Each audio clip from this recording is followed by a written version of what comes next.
আজকের আমাদের টপিক হলো hard sound and soft sound.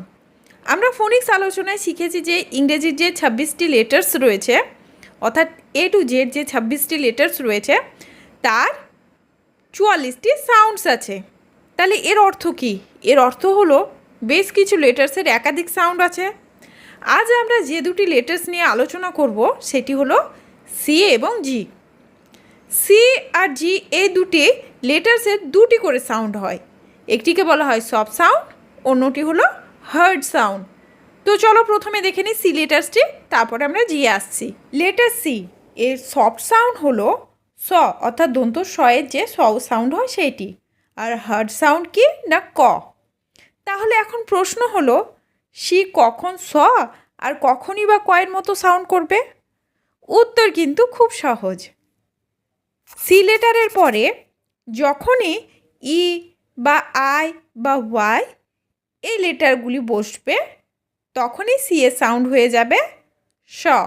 সেটি ওয়ার্ডের শুরুতেই হোক বা মাঝখানেই হোক বা শেষে, যখনই এরকম পজিশন আসবে যে সি এর পরে ই বসছে কিংবা আই বসছে বা ওয়াই বসছে তখনই সি এর সাউন্ড হবে স। যেমন সেল, এখানে সি এর পরে ই বসেছে, তাহলে এখানে আমরা জানতে পারবো যে সি এর সাউন্ড হবে স। সেরকমভাবে সিটি, সি এর পরে আই বসেছে। সাইকেল, এখানে সি এর পরে ওয়াই বসেছে। তাহলে বুঝতে পারছো যে কোন কোন জায়গাতে সি এর সাউন্ড স হবে। আরও কিছু উদাহরণে আমি তোমাদের কনফিউশন দূর করে দিচ্ছি। যেমন ধরো এখানে ডান্স, এই ডান্স ওয়ার্ডটির লাস্টে দেখো সি এর পরে ই বসেছে, তার জন্য সি এর সাউন্ড এখানে স হলো ডান্স। সেরকমভাবে পেন্সিল, এখানে দেখো PENCIL,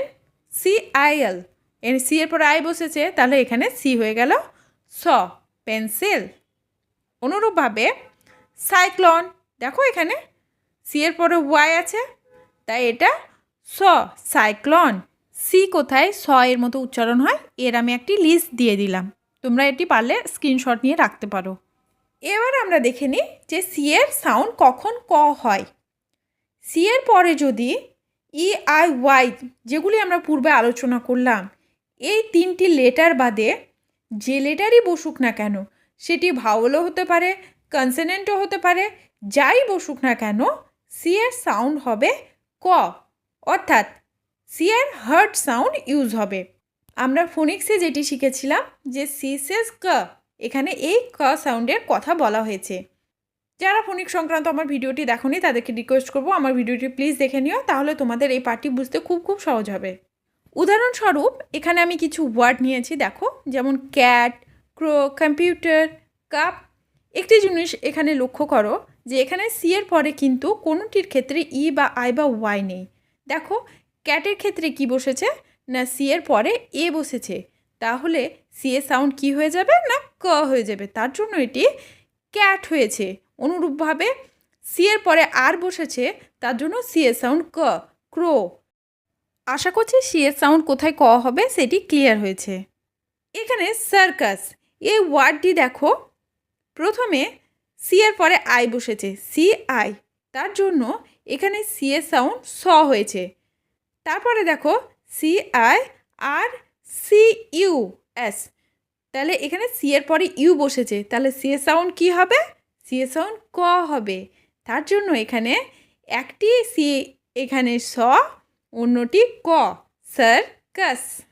এবার চলো দেখে নিই জি এর সাউন্ডগুলি কী কী। জি এর সফট সাউন্ড হলো জ, অর্থাৎ বর্গের জয়ে যে জ সাউন্ডটি হয় সেটি। আর হার্ড সাউন্ড হলো গ।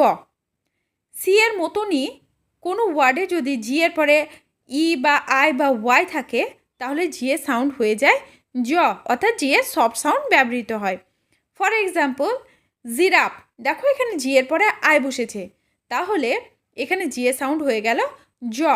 আর কতগুলি উদাহরণ দিলে এটি একদম ক্লিয়ার হয়ে যাবে। যেমন ধরো লার্জ, LARGE, লার্জ, দেখো এখানে লাস্টে জি এর পরে ই বসেছে, তার জন্য জি হয়ে গেল জ। যেমন জিম, এখানে জি এর পরে ওয়াই বসেছে, তাহলে জি এর সাউন্ড কি? জ। আরও আমি এখানে কিছু এক্সাম্পল দিয়ে দিলাম। এবার কোনো ওয়ার্ডে জি এর পরে আই বা ই বা ওয়াই ছাড়া যাই বসুক না কেন জি এর হার্ড সাউন্ডই ব্যবহৃত হয়, অর্থাৎ গ সাউন্ডই ইউজ হয়।